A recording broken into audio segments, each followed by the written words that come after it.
Hello everybody and welcome back to my channel. Thank you so much for tuning in. I know I haven't been creating constant content, but I feel like this is the go-to. I'm your most inconsistent content creator. But I really wanted to speak more about some of the things that we're focusing on this year as the spread, and one of those is consent. Actually, the main focus is consent, but more so consent as taught to children. So today's video is about teaching sex education at in an age-appropriate way, and so I do hope that you'll enjoy this video. Why doesn't everybody have a penis? These are some of the questions children ask, and today we will be discussing the importance of teaching children age-appropriate sex education. Many Kenyans don't have the sex talk with their parents throughout their childhood and even adulthood, and in turn grow up with a poor understanding of sex. And some people go ahead to have children of their own and therefore are unable to teach their children sex education. So some parents agree that sex education is important.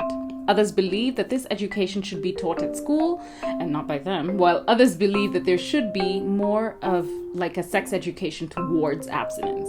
In Kenya, the provision for sex education is not provided for in the curriculum. However, after the HIV and AIDS pandemic, this was introduced because it was much geared against like reducing the spread of sexually transmitted diseases, which is completely understandable. But much of the education is lacking because we're teaching mostly abstinence. There's a desperate need to have an inclusive and unbiased sexual education curriculum for children, preteens, teens, and even adults in universities.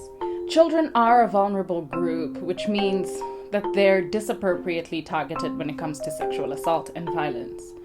The prevalence of child sexual abuse is so difficult to determine because it's often not reported. But experts agree that the incidence is far greater than what it reports to authorities.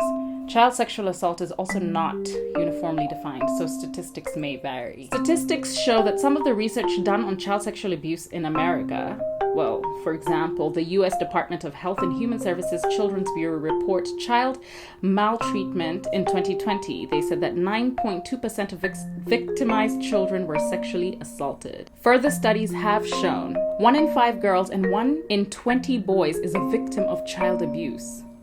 Self-report studies show that 20% of adult females and 5 to 10% of adult males recall a childhood sexual assault or sexual abuse incident. In Kenya, for example, a report carried out shows evidence that there have been changes in patterns of sexual offenses against children, coincident with lockdowns, curfews, and school closures.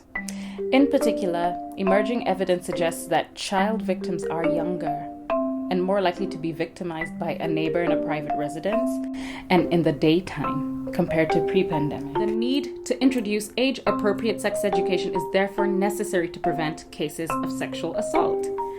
Beyond using it as a tool to prevent sexual assault, sexual education is about our being, our bodies. And according to many early children educators, most children set the tone for themselves. These conversations arise in everyday conversations when they ask, where do babies come from? Or when they're curious about like different parts of their body or the differences in genitals, and when they self-stimulated or body hair, amongst an array of other things. Some young children also practice self-stimulation through the thumb sucking and genital play. This peaks at age 2. In general, most of these behaviors are self-limited to the preschool period and are usually viewed as normal, common, and expected behaviors. But these habits generally do not signify psychological maladjustment and often require little intervention, other than reassuring the parents and suggesting adequate interaction with their child, as well as teaching them not to do it in public. It's simple. Or so you think. Be sure to catch me next time when we will be talking more about consent amongst young children, sex education, comprehensive sex education amongst young children. This is Kaz. Thank you for catching me. See you soon.